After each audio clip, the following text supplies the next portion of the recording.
Pine class, it is story time again, and last week we had started chapter 12 and we were about a third of the way through it, and we were learning a little bit more about Danny's school, so I'm going to continue where we left off last week.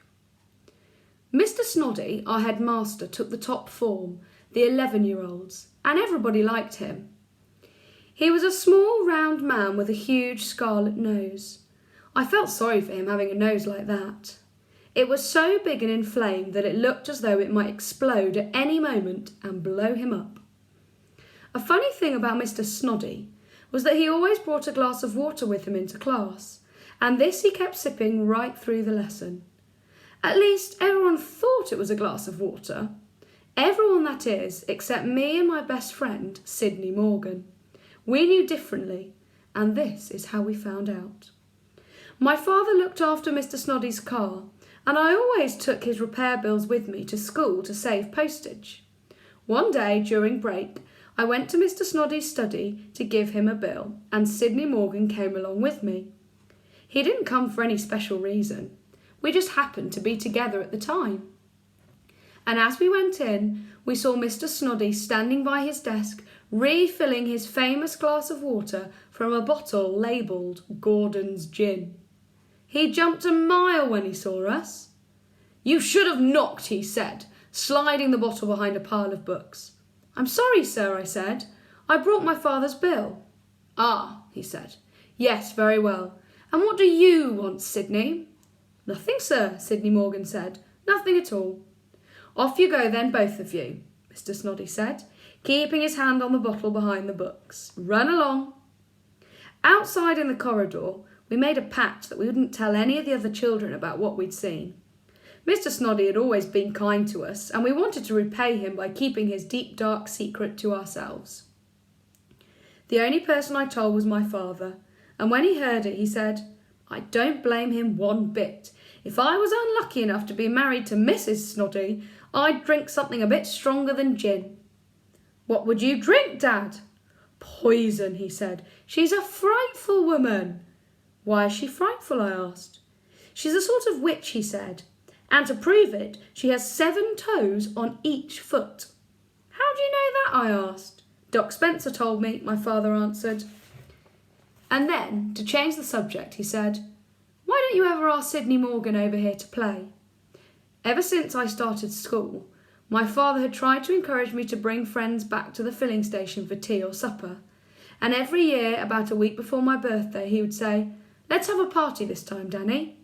We can write out invitations, and I'll go to the village and buy chocolate eclairs and donuts and a huge birthday cake with candles on it."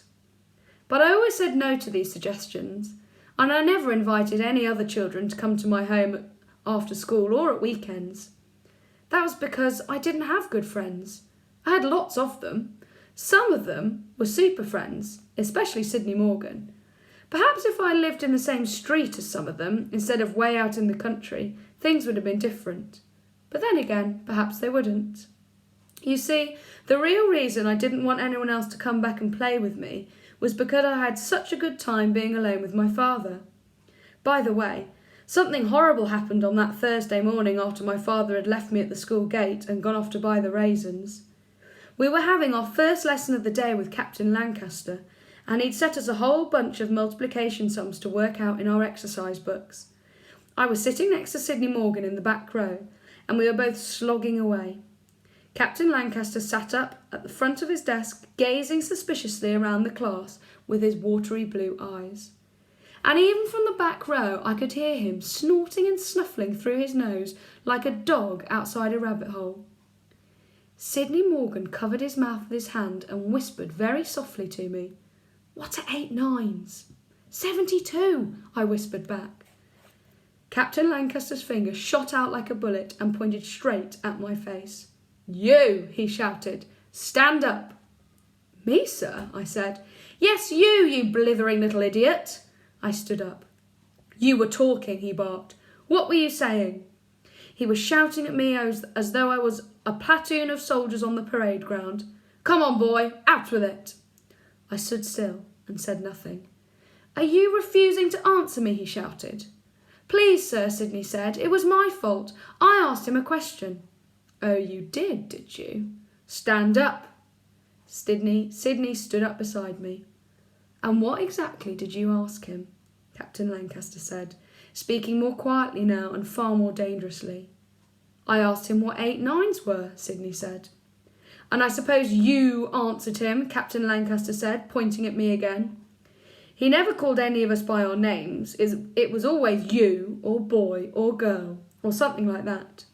Did you answer him or didn't you? Speak up, boy. Yes, sir, I said. So you were cheating, he said. Both of you were cheating. We kept silent. Cheating is a repulsive habit practised by gutter snipes and dandyprats, he said. From where I was standing, I could see the whole class sitting absolutely rigid, watching Captain Lancaster. Nobody dared to move. You may be permitted to cheat and lie and swindle in your own homes, he went on, but I will not put up with it here. At this point, a sort of blind fury took hold of me, and I shouted back at him, I am not a cheat. There was a fearful silence in the room. Captain Lancaster raised his chin and fixed me with his watery eyes. You are not only a cheat, but you are insolent, he said quietly. You are a very insolent boy. Come up here, both of you, come up here. As I stepped out from my desk and began walking up towards the front of the class, I knew exactly what was going to happen. I'd seen it happen to others many times, to both boys and girls, but up until now it had never happened to me. Each time I'd seen it, it had made me feel quite sick inside. Captain Lancaster was standing up and crossing over to the tall bookcase that stood against the left-hand wall of the classroom. He reached up to the topmost shelf of the bookcase and brought down the dreaded cane. It was white, this cane, as white as bone, and very long and very thin, with one end bent over into a handle like a walking stick. You first, he said, pointing at me with the cane. Hold out your left hand.